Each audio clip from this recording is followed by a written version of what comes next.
पीछे वाले ने कहा तो भी एकदम सबों ने मारना चालू कर दिया।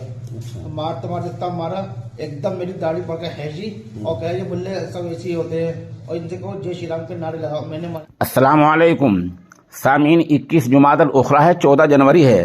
खबर का उन्वान है जय श्री राम न कहने पर दाढ़ी खींची गई, मुस्लिम ताजिर पर हमला कर दिया गया, उनकी पिटाई की गई और उनको रेलगाड़ी से नीचे धक्का दे दिया गया। खबर अहम है, थोड़ी तफसील से सुनिए। पद्मावत एक्सप्रेस रेलगाड़ी की जनरल बोगी में सफ़र कर रहे पीतल कारोबारी पर 8-10 लोगों ने हमला कर दिया है। इल्ज़ाम है कि मुलजिमीन ने कारोबारी की दाढ़ी खींची और उनसे धार्मिक नारे लगवाए। इसके बाद मुरादाबाद आउटर पर उन्हें धक्का दे दिया गया। मुतासिर ने जीआरपी थाने में तहरीर दी है। और सुनिए, कटघर के पीरजादा के रहने वाले आसिम हुसैन ने पुलिस को बताया रात में वे दिल्ली से मुरादाबाद के लिए रेलगाड़ी में सवार हुए। ये रेलगाड़ी हापुड़ रेलवे स्टेशन पर पहुंची थी कि कुछ लोग बोगी में घुस आए। उन्होंने आसिम हुसैन को घेर लिया और धक्का मुक्की कर कपड़े फाड़ दिए।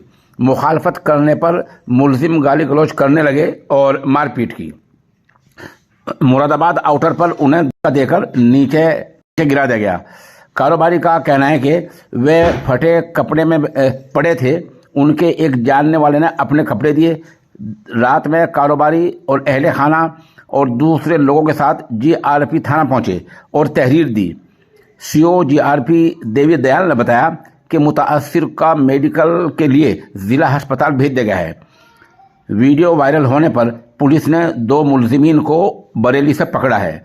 रेलगाड़ी में कारोबारी के साथ हुई मारपीट का कुछ मुसाफिरों ने मोबाइल से वीडियो बना लिया था। हरकत में आई जीआरपी ने बरेली से 2 मुलजिमों को गिरफ्तार कर लिया है।